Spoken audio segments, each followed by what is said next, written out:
मैं कुछ बात रखने के लिए आया हूँ और मेरी बात बहुत कड़वी रहती है। मैं पिछले 6-7 साल से लगातार, पहले भी इस गांव में आया हूँ, मैं पिछले 6-7 साल से लगातार जो है समाज के बीच में कार्यरत हूँ, समाज के बीच में कार्य करता हूँ।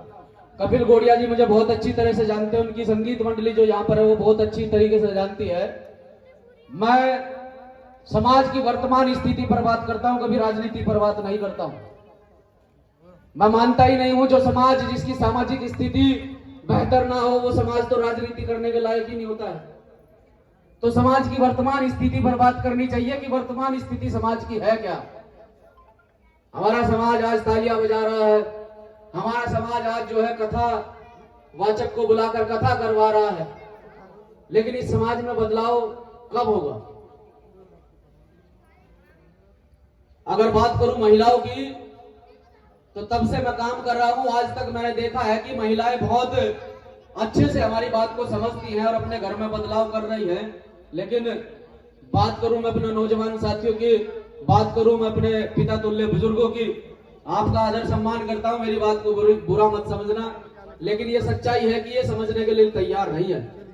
कपिल गोड़िया जी अभी 5-4 दिन पहले एक त्योहार गया है, जिस त्योहार से इनका कोई मतलब नहीं, लेना नहीं देना नहीं, बिना बात के आया मुझे मार, बिना बात के जिस त्योहार से तुम्हारा लेना नहीं देना नहीं, बावड़े में फिर रहे सारे चमार। तुम्हें पता कितने लोग मरे सर जिला हरिद्वार में? पता है? उत्तर प्रदेश का आंकड़ा 256 लोगों का मरने का है, जिसमें सबसे ज्यादा मारे वाले हैं। 16 लोग मरे हरिद्वार में और सारे दारू पी के मरे, सबके एक्सीडेंट हुए, सारे दारू पी के मरे। क्यों नहीं बाज जाते भाई? मैं फिर कह दूंगा मेरी बात कड़वी लगे है, क्योंकि मैं तो पिछले 6-7 साल से लगातार आपके बीच में कार्यरत हूं। अपना घर बार छोड़कर आप लोगों को समझाते हैं। ये संगीत मंडली जो यहाँ पर बैठी है, सॉरी जो ये कथावाचक यहाँ पर बैठे हैं कपिल गोड़िया जी, मुझे बड़ा अच्छा लगा किशनपुर के अंदर आकर कि आप ऐसे लोगों की मदद कर रहे हैं जो समाज को सुधारने का काम कर रहे हैं, समाज में जो है गुरु महाराज जी का प्रसार कर रहे हैं और गुरु महाराज जी के इस मिशन को घर घर तक पहुंचाने का काम कर रहे हैं। आप उनकी मदद कर रहे हैं, मुझे बड़ा अच्छा लगता है, क्योंकि कोई भी संगठन, कोई भी मिशन और खास तौर से महापुरुषों की विचारधारा घर घर तक पहुंचाने के लिए सारी चीजों का इस्तेमाल करना पड़ता है। आप उन्हें आर्थिक रूप से सहयोग कर रहे हैं, वो सबसे बड़ी बात है कि अपने लोगों को आर्थिक रूप से सहयोग करना चाहिए, क्योंकि उस आर्थिक रूप से जो हमने सहयोग किया है उससे कहीं ना कहीं वो समाज में अच्छा काम करेगा। लेकिन हमारे लोग जो है, जो समाज में अच्छा काम करना चाहते हैं, उन्हें बढ़ावा नहीं देते हैं, उन्हें तो पीछे खींच देते हैं उनकी टांग पकड़ के। खुद चाहिए, खुद के ऊपर कितना भी खर्चा कर लो, होली में, दिवाली में, शराब में, मुर्गे में, दारू में, कितना भी खर्चा कर लो, कोई फर्क नहीं पड़ता। लेकिन मेरी बात का बुरा मत मानना, सबसे ज्यादा संख्या तुम्हारी है मरने वालों में, सबसे ज्यादा संख्या तुम्हारी है। खैर कोई बात नहीं, मुझे यहाँ पर आप लोगों ने बुलाया तो मैं अपनी बात आप लोगों के बीच में रखूंगा, क्योंकि आज की जो वर्तमान स्थिति है उस स्थिति पर बात करनी चाहिए। हमारे महापुरुषों ने समय समय पर आकर इस देश के अंदर क्रांति करने का काम किया है, इस समाज को समझाने का काम किया है। चाहे परम संत शिरोमणि सदगुरु रविदास जी महाराज हो, चाहे बाबा साहब डॉक्टर भीमराव अंबेडकर साहब हो, चाहे माननीय कांसीराम साहब हो, आज वर्तमान समय में चाहे भाई चंद्रशेखर आजाद हो, समाज को कहीं ना कहीं सुधारने की कोशिश कर रहे हैं, समाज को कहीं ना कहीं आगे बढ़ाने की कोशिश कर रहे हैं। लेकिन समय समय पर महापुरुष आते हैं, चले जाते हैं, लेकिन समाज समझने के लिए तैयार नहीं होता है। आज जितनी भारी संख्या में आप लोग बैठकर महाराज जी का गुणगान कर रहे हो, उससे भारी जनसंख्या में लोगों ने इनका विरोध किया है। अगर आप इतिहास पर जाओगे, इतिहास की बात करोगे, तो अपने महापुरुषों का विरोध हम लोगों ने किया है, और उन चंद लोगों के बहकावे में आकर जो आज भी इस देश पर डेरा डाले बैठे हैं, जो आज भी आपके दिमाग पर हावी हुए बैठे हैं, वो अपना धंधा चला रहे हैं, वो धर्म की आड़ में अपना धंधा चलाते हैं और आप उस धंधे का शिकार हो जाते हैं। वो उस धर्म की आड़ में आपके अधिकार खत्म करते हैं, आप उसका शिकार हो जाते हैं। तो इसलिए आपको समझना पड़ेगा, आज वर्तमान स्थिति ऐसी है कि बड़े बड़े पंडाल सजते हैं, या धार्मिक पंडाल लगा है, धार्मिक मंच लगा है तो बात धार्मिक करूंगा, राजनीतिक मंच होता तो बात राजनीतिक करता, क्योंकि लोगों के जहन में बात जानी चाहिए। वो बड़े बड़े पंडाल लगाते हैं, उनके लोग उन्हें समर्थन करते हैं। अभी कल का छतरपुर में एक आंदोलन है, भीम आर्मी के द्वारा छतरपुर में कल एक आंदोलन है, भाई चंद्रशेखर आजाद के द्वारा कल छतरपुर में एक आंदोलन है। एक पाखंडी बाबा जो पूरे देश के अंदर खासतौर से हमारे लोगों को बेवकूफ बनाने का काम करते हैं, वो पाखंडी बाबा का छोटा भाई हमारे लोगों के घरों में जाकर उन्हें डराने का काम, पिस्टल दिखाकर उनकी शादी रोकने का काम करते हैं और जाति सूचक शब्दों से हमारे लोगों को गाली देने का काम करते हैं। लेकिन उसका अच्छा इलाज बाबा साहब डॉक्टर भीमराव अंबेडकर साहब के द्वारा लिखे संविधान ने किया है। हमारी सुरक्षा बाबा साहब का संविधान करता है। लेकिन हम आज भी कहीं ना कहीं गलत चीजों का शिकार हैं।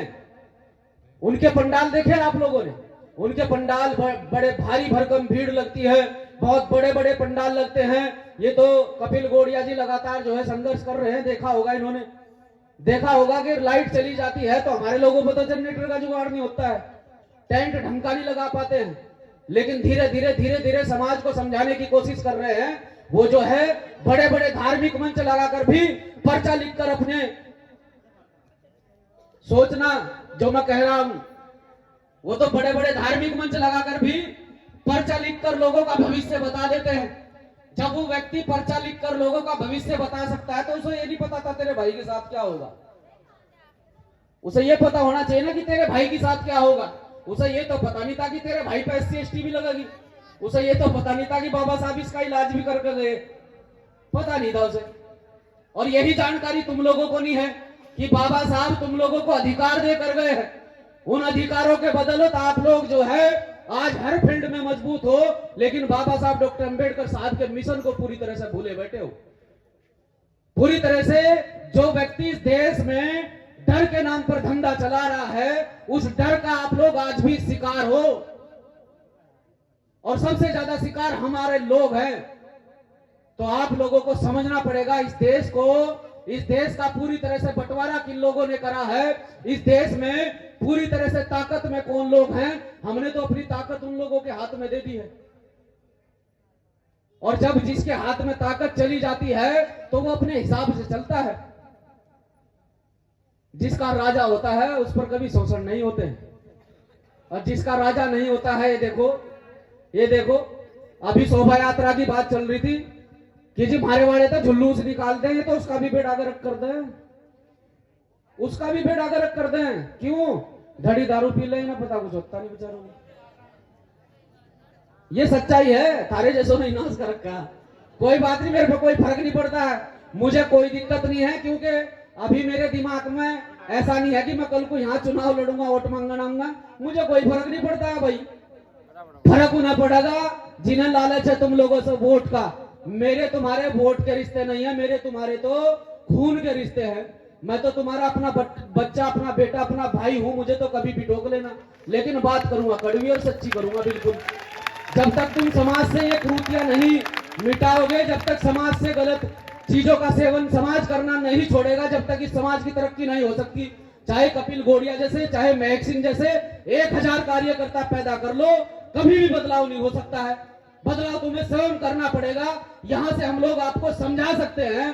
कपिल गोड़िया जी 1 घंटे से जो है इस माइक पर बोल रहे हैं। 5 मिनट नहीं बोल सकता आदमी। अगर मैं खड़ा कर दूं हाथ पकड़ कर किसी का, 5 मिनट नहीं बोल सकता है। लेकिन हम हिम्मत करके फिर भी यहां खड़े होकर बोलते हैं, आपको समझाते हैं। ये आप लोग लागू कर सकते हैं अपने घरों में। अपने घरों से शुरुआत करो इस चीज की। हमने तो अपने घरों से शुरुआत कर दी है। हम तो आज जो है पूरी तरह से बाबा साहब डॉक्टर अंबेडकर साहब के मिशन को, बाबा साहब डॉक्टर अंबेडकर साहब की विचारधारा को घर घर तक ले जाने का काम कर रहे हैं। ये यहाँ जिला हरिद्वार के लोग भी जानते हैं, उत्तराखंड, पूरे उत्तराखंड के लोग भी जानते हैं, और बाहर के प्रदेशों के लोग भी जानते हैं। लेकिन इसमें आप लोगों का समर्थन चाहिए। इनका नहीं। ये तो मार देना सोली पर। समर्थन आप लोगों का चाहिए। सबसे ज्यादा बदतमीजियां हो हमारी बहन बेटों के साथ में, समझ गए। ये त्योहार इतना गंदा त्योहार है। मुझे अच्छा एक बात बताओ, कभी होलिका का इतिहास पढ़ना, पता चल जाएगा। भाई एक महिला को तुम जिंदा जला रहे हो, एक महिला को तुम जिंदा जला रहे हो, पहले उसे पूज रहे हो फिर उसे जिंदा जला रहे हो। तो अगर किसी महिला को आज के समय में जिंदा जला दिया जाए, बच जाएगा कोई? नहीं बचेगा ना। तो हमें तो ये काम करने नहीं चाहिए। पहले पढ़ लेगा, ये मेरी बहनें बैठी हैं, पढ़ी लिखी बहनें हैं, नौजवान साथी बैठे हैं, ये पढ़ लेंगे, इन्हें पता चल जाएगा कि क्या सिस्टम है। पूरी तरह से हर तीज त्योहार जो तुम्हारे घरों में मनाया जाता है वो तुम्हारे मातम के दिन है। जो तीज त्योहार तुम्हारे घरों में मनाए जाते हैं ना, वो तुम्हारे मातम के दिन है।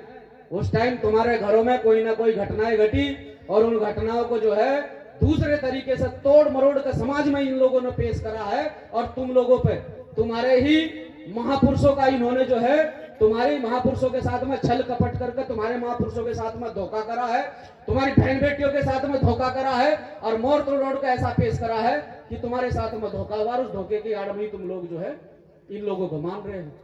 तो आज के बाद मत ऐसा करना। और जो साथी यहाँ पर उपस्थित है, मैं आपसे आग्रह करता हूँ, अपनी माताओं बहनों से, अपने पिता तुल्य बुजुर्गों से थोड़ी कम लगाया करो, धीरे धीरे छोड़ दो। हम तो कहना चाह रहे हैं, नहीं तो फिर हम अपने हिसाब से करेंगे काम। अभी तो हम शांत बैठे हैं कि धीरे धीरे मामला बन जा, लेकिन नहीं बनेगा तो फिर हम अपनी माताओं बहनों को खुली छूट दे देंगे और फिर हम इनका हाथ नहीं पकड़ने के, लठ बजो चाहे कुछ भी हो, हम नहीं इनका हाथ पकड़ने के, हम इन्हें खुली छूट दे देंगे। और फिर हम जो है हम ये भी देख लेंगे इन पर कौन हाथ हटावेगा। इनकी सुरक्षा के लिए हम खड़े हैं। पर जो है अगर कोई गलत काम करेगा, तुम्हें सतावेगा, परेशान करेगा, उसका इलाज तुम कर देना, तुम्हारे साथ हम खड़े हैं। और तुम्हारे भाई वादे के और जुबान के पक्के हैं। अगर किसी ने देखा भी होगा तो डरते तो मैं नहीं, बिल्कुल डर नाम की कोई चीज नहीं है, क्योंकि हम महापुरुषों की विचारधारा को लेकर चल रहे हैं, उनके मिशन को लेकर चल रहे हैं। और मिशनरी व्यक्ति कभी किसी से डरता नहीं है। उन्होंने भी कहा है कि हमें कोई भरोसा नहीं, हम सुबह को उठाएंगे भी नहीं भी उठाएंगे, कोई भरोसा नहीं है। जीवन में आपके जो है मरने का, पैदा होने का तो टाइम होता है, पर मरने का टाइम डॉक्टर भी फिक्स नहीं कर सकता। अल्ट्रासाउंड मशीन जो है पैदा होने का समय तो फिक्स कर सके, तारीख फिक्स कर सके, पर मरने का समय कोई फिक्स नहीं कर सकता है। तो मरने से पहले कुछ ऐसे काम कर लो जो तुम्हें दुनिया याद रखे। नकारा निकम्मों को और महापुरुषों की विचारधारा से हटकर काम करने वालों को कोई याद नहीं रखता है। याद रखे जाएंगे तो वो लोग रखे जाएंगे जो समाज के लिए लड़ते हैं, समाज के लिए मरते हैं और समाज के लिए काम करते हैं। अगर मैं इस दुनिया को छोड़कर चला जाता हूं, भाई कपिल घोड़िया जी इस दुनिया को छोड़कर चले जाते हैं, तो हमने ऐसे कार्यकर्ता तैयार कर दिए हैं, ऐसी अपनी माताएं बहनें तैयार कर दी हैं जिनके घरों तक हम पहुंच चुके हैं। हो सकता है कि हम एक पीढ़ी तो कम से कम याद रखे ही जाएंगे, कम से कम एक पीढ़ी तो हमें याद रखेंगे ही लोग। और जब तक हम जीने इतना काम कर देंगे कि एक दो पीढ़ी तो हमें भूलने की नहीं बिल्कुल भी। और बाबा साहब डॉक्टर अम्बेडकर साहब ने जो नाम कमाया है वो अपने काम के दम पर कमाया है। जब तक दुनिया रहेगी, जब तक बाबा साहब का नाम रहेगा, तो नाम उसी का होता है जो काम करता है, अच्छे काम करता है। बुरे काम तो बहुत लोग कर रहे, बुरे काम तो राम रहीम ने भी करे, आसाराम ने भी करे, है सारे संत ऐसे। बताओ एक संत का नाम बता दो जिन्होंने आसाराम जैसे काम करे हो। है एक संत ऐसा नहीं है, एक संत हमारा ऐसा नहीं है जिसने आसाराम जैसे काम करे हो। और इनके भरे पड़े, इनके लाइन में लग रहे हैं, अभी तो नंबर आ रहा और का भी। इनके आसाराम ले लो, राम रहीम ले लो, रामदेव ले लो, सारे एक थाली के चट्टे बट्टे हैं ये। सारे मठों के नाम पर जो है मलाई चाट रहे हैं, लोगों का शोषण कर रहे हैं, बहन बेटियों का शोषण कर रहे हैं। हमारे महापुरुष ऐसे नहीं है, हमारे महापुरुष ऐसे नहीं थे। आज के समय में हमारे संत भी ऐसे नहीं है, वो भी बहुत शालीनता से काम करते हैं। देखो कपिल घोड़िया जी कैसा आपको समझा रहे हैं, तो इनकी बात को भाई समझो। और मेरी बात अगर बुरी लगी हो तो मुझे कोई फर्क नहीं पड़ता, मेरी बात अगर बुरी लगी हो मुझे कोई फर्क नहीं पड़ता है। जय भीम, जय भारत।